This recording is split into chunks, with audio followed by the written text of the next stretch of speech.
What's up, fam? It's Brian Castrillo. So I watched Ahsoka Tano Episode 3, Time to Fly, and I got a lot to talk about. And obviously, I'm going to talk about spoilers. So if you haven't seen the episode, drop a like, go back and watch that because you don't want to miss it. It's an amazing episode. And then come back here and let's talk about it because I have a crazy theory that I'm going to talk about at the end of this video. So go check out that episode, come back, and let's talk about it. But let's get down to the episode. Now, before I talk about the episode, also check out my pinned theory about Mace Windu, how this series could be leading to his reappearance in the Star Wars universe, because I do believe he's still alive. But back to this episode, Time to Fly, because we start with Huyang, who is training Sabine, and he is hilarious, talking about she is the worst to ever receive this training. I was just cracking up. But then after, and he's looking like General Grievous with, 4 lightsabers going on. But then you got Ahsoka Tano getting a little more serious, training about the Force, and this brought back the memory of Luke Skywalker with the circular robot flying around. He's got the lightsaber.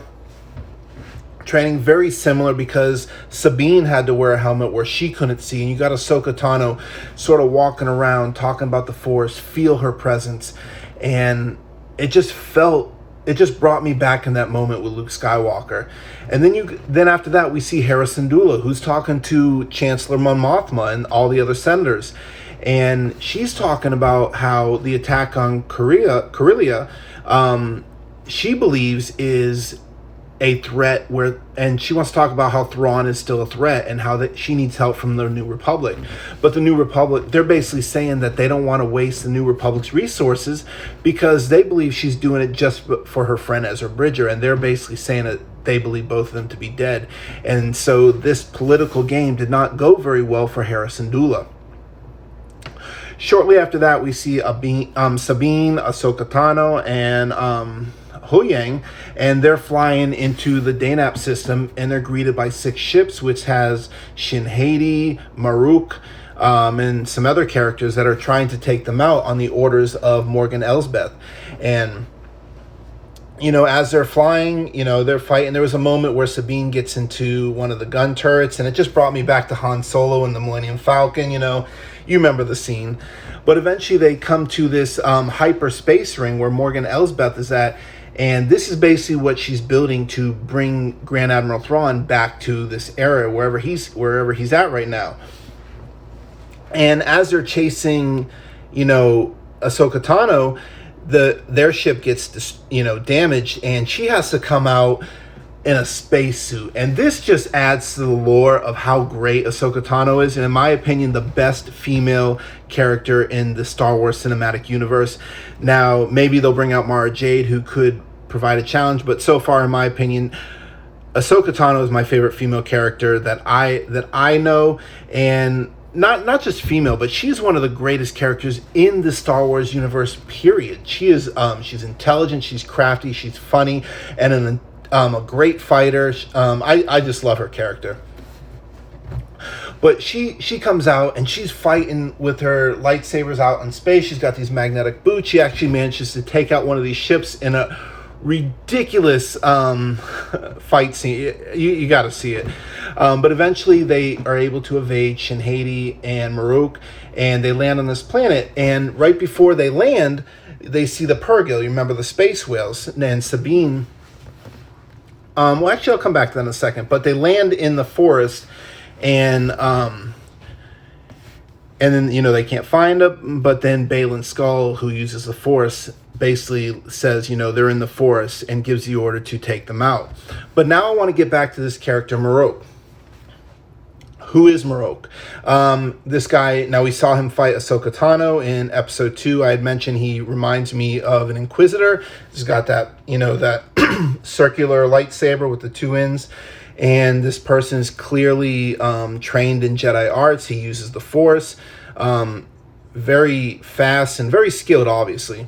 And what's interesting about this person is, remember the scene where Shin-Hati and Marrok are chasing down Ahsoka Tano, Sabine, and Huyang. Shin-Hati, her face is revealed, but Marrok is not revealed. So he doesn't really need to wear it in there. And now, we don't know if he's similar to Darth Vader, where it's sort of a breathing apparatus. We have no way of knowing that at this moment. But it's interesting that they're spending so much, or they're trying very hard to maintain the anonymity of whoever this person is. And what I said, I'd come back to the Purrgil, because right before Sabine mentions that the last time she saw the Purrgil was also the last time she saw Ezra Bridger. And then, there's a moment. It's almost as if they're trying to hint that this could be Ezra Bridger. Now, he, of course, in Rebels, he did kind of have moments where, possibly he could have went to the dark side. But it would be really... I would be kind of heartbroken if it was him and he kind of is going to the dark side. But I want to talk about some scenes that this is bringing me back to in the past of the Star Wars universe. Now, there's an episode in Rebels called World Beyond Worlds. Now, if you look at the end of each one of these Ahsoka Tano episodes, you see that sort of map that's being drawn out. Kind of reminds me of Game of Thrones in a way, but really what it reminds me of is that episode in World Beyond Worlds in Rebels. And this is where Ezra Bridger, he's walking through, he hears voices of Obi-Wan Kenobi, Yoda, Anakin Skywalker, Ahsoka Tano, even Palpatine, who's talking about the ability to change fates. And of course, he brought that up to Anakin Skywalker. But now also, I want you to think about, there's this episode in Clone Wars where the Morse gods, the father, the son, the daughter, well, they are depicted, on the Jedi Temple in Planet Lothal. Planet Lothal is also where the Lothwolves are from, and we saw them in Rebels, and I believe they are key to time travel, which is what this sort of World Beyond Worlds is. It's a look into the past, into the future, and like Palpatine said, there's an ability to change fate. And we see a scene where Ezra reaches into the past, and there's a fight where Darth Vader is about to basically execute Ahsoka Tano, but he reaches into the past and he grabs Ahsoka Tano and drags her back out, essentially saving her. Now, after this happens, he says he wants to save his master, Kanan Jarrus, who, by the way, is in the Mace Windu training circle. But Ahsoka Tano encourages him not to do that, because if you go back to the scene where we lost Kanan Jarrus, which was heartbreaking, there was a scene where the fuel tank blew up and he was using the Force to kind of hold back the explosion to let, Ahsoka Tano, Harrison Dulu, and everybody escape that moment. And sadly, we lost Kanan Jarrus after that. And that's why Sabine's saying that last time she saw the Purrgil, because that we also saw in that last scene in Rebels, they mentioned the Purrgil. And also Grogu's seen that recently. So I do believe we're going to see Grogu in the series. But going back to the World Beyond Worlds, where he saved Ahsoka, and then she discouraged him to save Kanan Jarrus, I believe that Marrok is Kanan Jarrus. And it's possible. It's a crazy theory, I know. But in this same episode that we just watched of Ahsoka Tano, we saw Jason Jarrus, who is the son of Kanan and Harrison Dulu.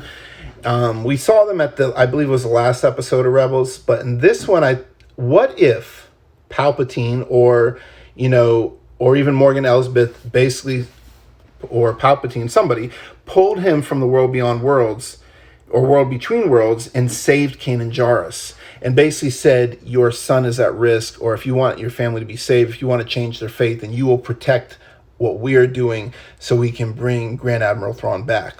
What if that is Kanan Jarrus instead of Ezra Bridger, which it seems like they're hinting at. But what did you guys think? I love the episode. As always, thank you guys for watching, and may the Force be with you always.